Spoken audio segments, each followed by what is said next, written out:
পঞ্চবিংশ সাধু ৰজাৰ ল'ৰা আৰু শিয়াল।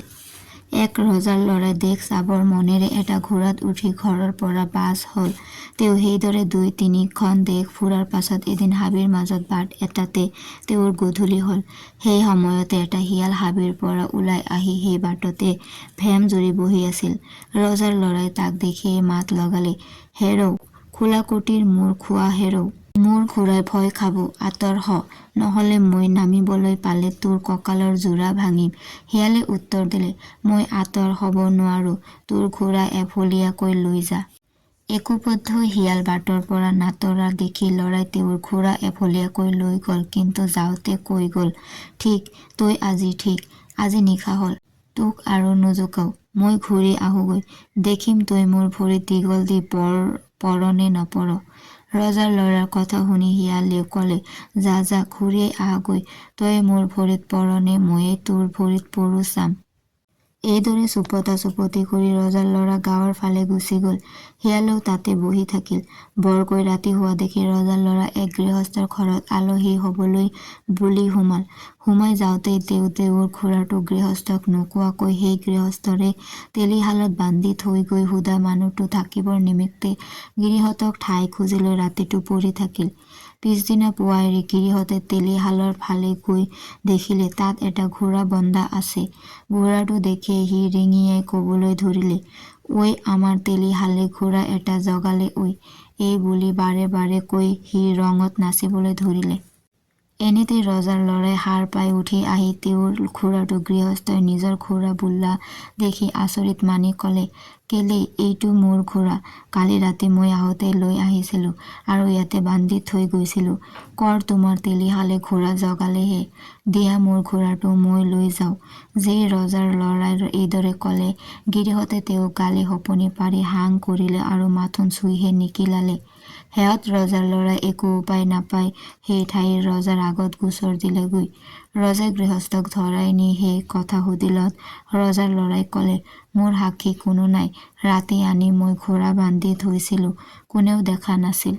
ৰজাই ক'লে, "তোমাৰ সাক্ষী নাই যদি এইখন মিছা গোচৰ, তুমি ঘোঁৰা অনাই নাই আৰু এইটো ঘোঁৰা তোমাৰ নহয়।" এই কথা শুনি ৰজাৰ ল'ৰাই বিমোৰত পৰি অলপ ভাবি থাকি মাত লগালে, "স্বৰ্গদেৱ, মই ঘোঁৰা অনা সঁচা, মই ৰাতি ঘোঁৰা আনিছিলোঁ, সেই দেখি মোক কোনেও দেখা নাছিল আৰু দেখিছিল যদিও মই হলে দেখা নাছিলোঁ। বাটত এটা শিয়ালে মাথোন মোক ঘোঁৰাত উঠি অহা দেখিছিল।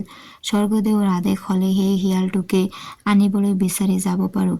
ৰজাই উত্তৰ দিলে, "বেছ কথা, যোৱা, শিয়ালটোকে মোৰ ওচৰলৈ পাৰা যদি মাতি লৈ আহাগৈ।" ৰজাৰ ল'ৰাই এই কথা শুনি তেতিয়াই শিয়ালটো বিচাৰি তেওঁ অহা বাটে বাটে গ'ল। গৈ সেই আগৰ ঠাই পাই তেওঁ দেখিলে যে শিয়ালটো সেইখিনিতে আগৰ দৰেই ভেমজুৰি বহি আছে।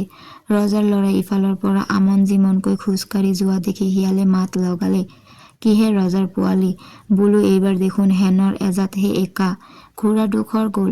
শিয়ালৰ এই কথা শুনি ৰজাৰ ল'ৰাই ক'লে, "মোক ক্ষমা কৰিবা, মই তোমাক বৰ কেটেৰা মাত দি গৈছিলোঁ, মই বৰ বিপদত পৰিছোঁ, সেই দেখিহে তোমাৰ কাষলৈ আহিছোঁ, মোক বিপদৰ পৰা উদ্ধাৰ কৰিব লাগে।" শিয়ালে ক'লে, "মোৰ খং নাই, তোমাৰ কি হ'ল কোৱা।" পাছে ৰজাৰ ল'ৰাই ক'ত সোমাইছিলগৈ, কেনেকৈ গিৰিহঁতে তেওঁৰ ঘোঁৰা ৰাখিলে, আগৰ পৰা গুৰিলৈকে সকলোবোৰ কথা ক'লত শিয়ালে মন দি শুনি ক'লে, "তুমি এতিয়া যোৱা, আজি মই নাযাওঁ, কাইলৈ মই ঠিক সময়ত সাক্ষী দিবলৈ যাম বুলি ৰজাক কোৱাগৈ।" পিছদিনা আবেলি পৰত শিয়ালে এটা হোলাত নামি গাটো তিয়াই লৈ আলিৰ কাষত পৰি ছাই এসোপাত লুটি-বাগৰ দি গোটেইটো গাত ছাই সানি ৰজাৰ চৰাত ওলালগৈ। ৰজাই শিয়ালক দেখি সুধিলে, "কি হে ডেকা ৰজা, আজি বোলোনো তোমাৰ সভালৈ অহাত পলম হ'ল কিয়?"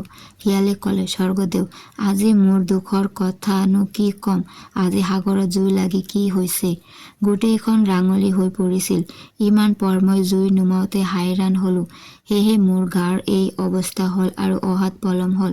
শিয়ালৰ কথা শুনি ৰজাই ক'লে, "আমাৰ ডেকা ৰজাই কেতিয়াবা কেতিয়াবা বৰ অসম্ভৱ কথাবোৰ কয়, ক'ৰবাত সাগৰত জুই লাগিব পাৰেনে?" শিয়ালে লাহেকৈ মাত লগাই ৰজাক সুধিলে, স্বৰ্গদেউ, পানীত যে জুই লাগিব নোৱাৰে, কাঠৰ তেলিহালেনো কেনেকৈ ঘোঁৰা এটা জগাব পাৰে? শিয়ালৰ মুখৰ পৰা এই কথাষাৰ ওলোৱা মাত্ৰকে ৰজা প্ৰজাসকলে হাত চাপৰি মাৰি শিয়ালক শলাগিবলৈ ধৰিলে আৰু তেতিয়াই ৰজাই ঘোঁৰাটো ৰজাৰ ল'ৰাক দি পঠিয়াই দিলে। ইয়াৰ পিছত শিয়ালেৰে সৈতে সখী বন্দাই ৰজাৰ ল'ৰা নিজ দেশলৈ গুচি গ'ল।